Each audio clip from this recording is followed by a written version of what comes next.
Hi everyone. Next class illustration 3. ನಾನು NCERT ಬುಕ್ಕಲ್ಲಿ ನಿಮಗೆ ಏನು ಬುಕ್ಕಲ್ಲಿ ಪ್ರಾಬ್ಲಮ್ಸ್ ಇದೆ ಅದನ್ನ ಮಾಡಿಸ್ತಾ ಹೋಗ್ತಾ ಇದ್ದೀನಿ. Chronic Limited issue 10,000 equity share. ಇಷ್ಟುವರೆಗೂ ನಾವು ತಿಳ್ಕೊಂಡಿರೋಂತಹ ಪ್ರಾಬ್ಲಮ್ಸ್ ಅಲ್ಲಿ ಬರೀ ಶೇರ್ಸ್ ಇರ್ತಾ ಇತ್ತು. ಈ ಪ್ರಾಬ್ಲಮ್ ಅಲ್ಲಿ ನಮಗೆ ಈಕ್ವಿಟಿ ಶೇರ್ಸ್ ಇದೆ. ಮೇನ್ ಆಗಿ ಕಾನ್ಸಂಟ್ರೇಷನ್ ಮಾಡಬೇಕು.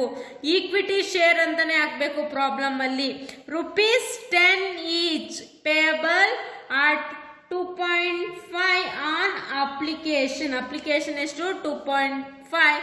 Allotment 3 on first call 2 and balance of 2.5 on final call.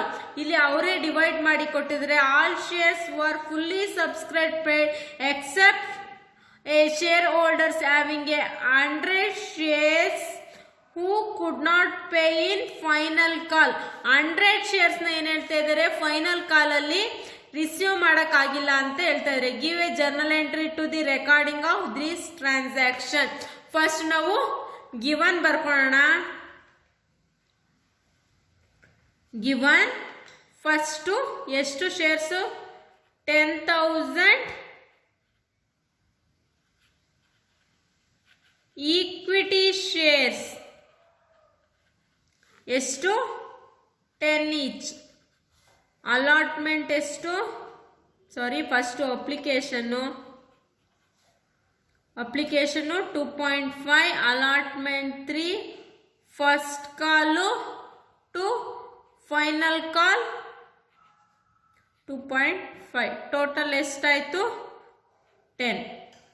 Correct ಆಗಿದೆಯಾ?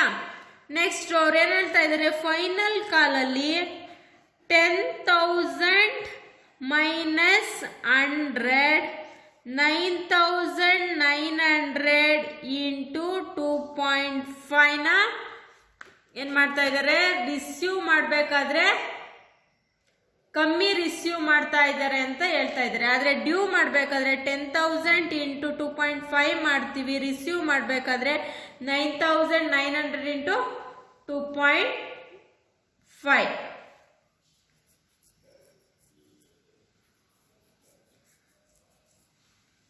shareholders having a 100 share could not pay ಅಂದಾಗ ನಾವೇನಂತ ಕರಿತೀವಿ, ಅದನ್ನ calls in arrears.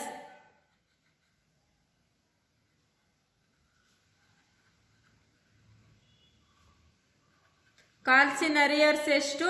100 into 2.5, 250 shares calls in arrears ಆಗಿದೆ. ಓಕೆನಾ? ಜರ್ನಲ್ ಎಂಟ್ರಿ ಹಾಕೋಣ. Journal entry format date particular,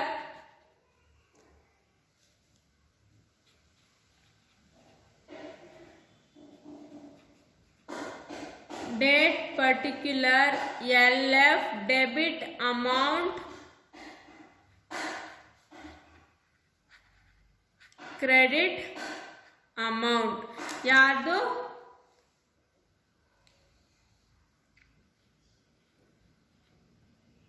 Chronic, in the books of Chronic Company Limited. Journal entries in the books of Chronic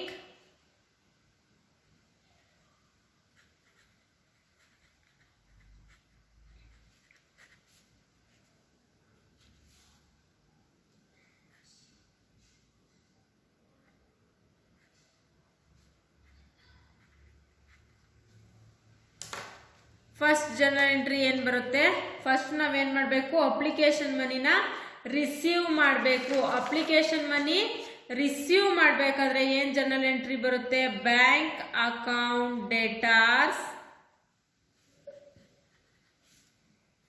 to equity share application account. ಎಷ್ಟು?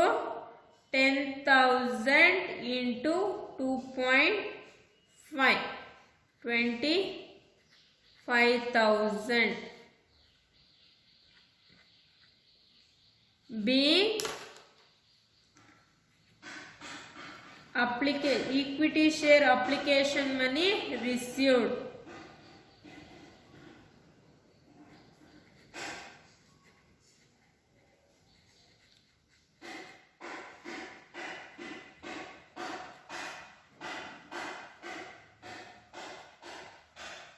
Application money received.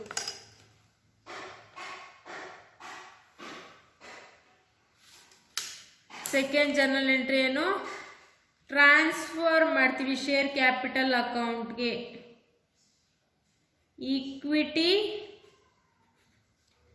Share capital account, equity share application account debtors to equity share capital account. Equity share capital account, same amount 25,000, 25,000 being application money transfer.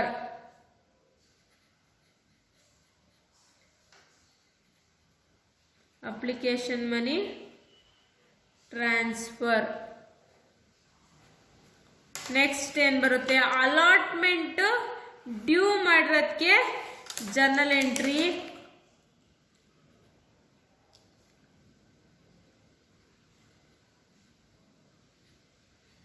Equity share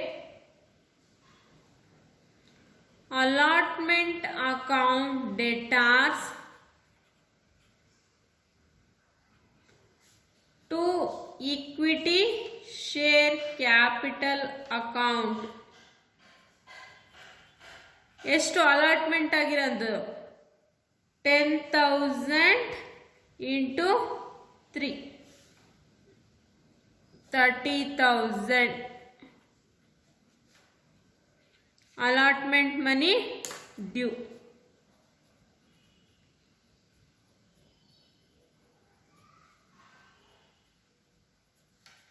Allotment money due.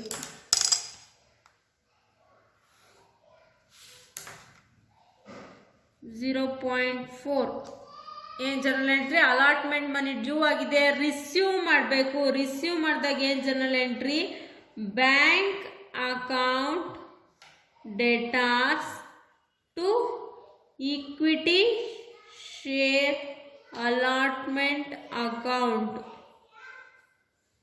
Same amount 30,000, 30,000 allotment money received.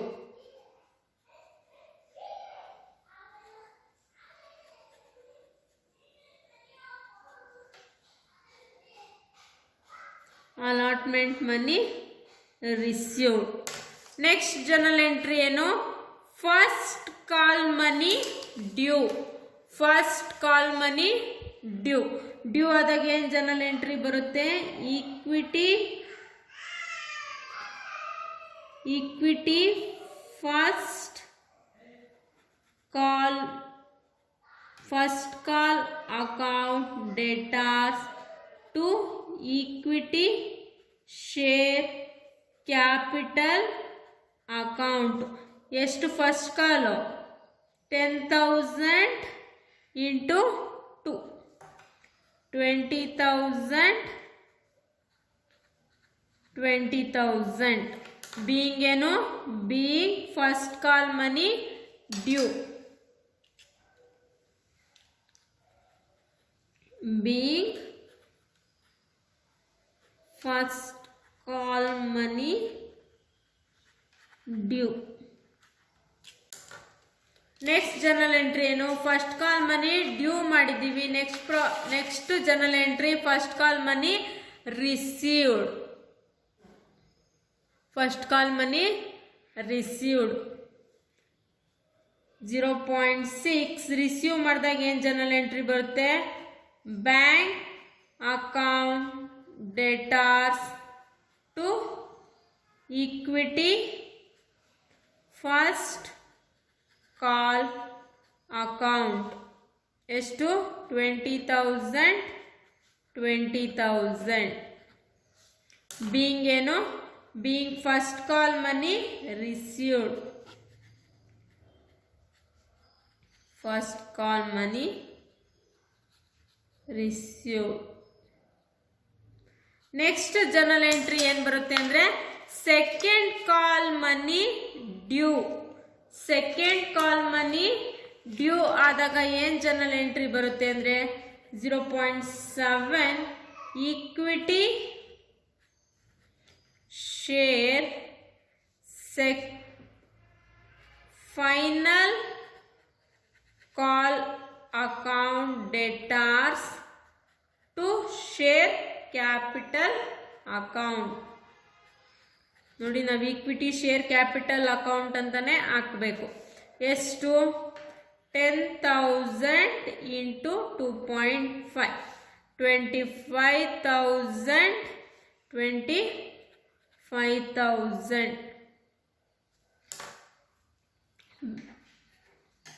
Final call money due.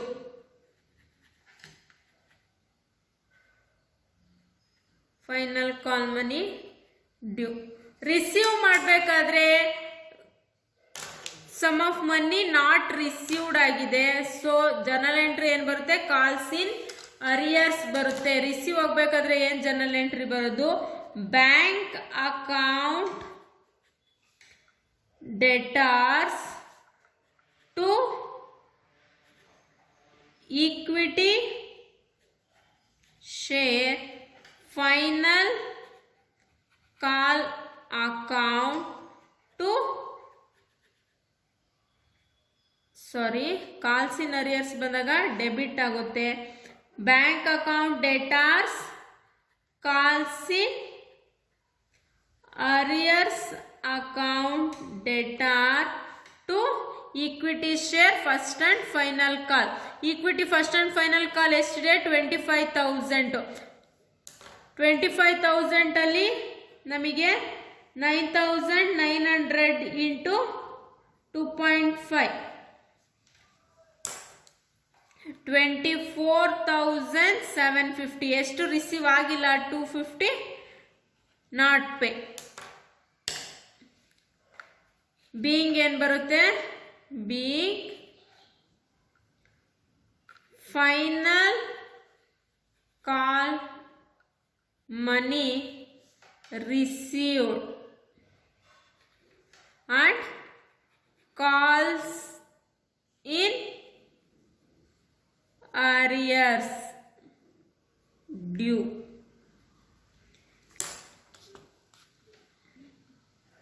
Calls in arrears due. Close ಮಾಡಿ ಎರಡೂ ಕಡೆ total ಅಮೌಂಟ್ನ ಹಾಕಬೇಕು. ಎಷ್ಟು ಬರುತ್ತೆ? ಎಲ್ಲ total ಮಾಡಿದ್ರೆ ನಮಗೆ 2 lakh.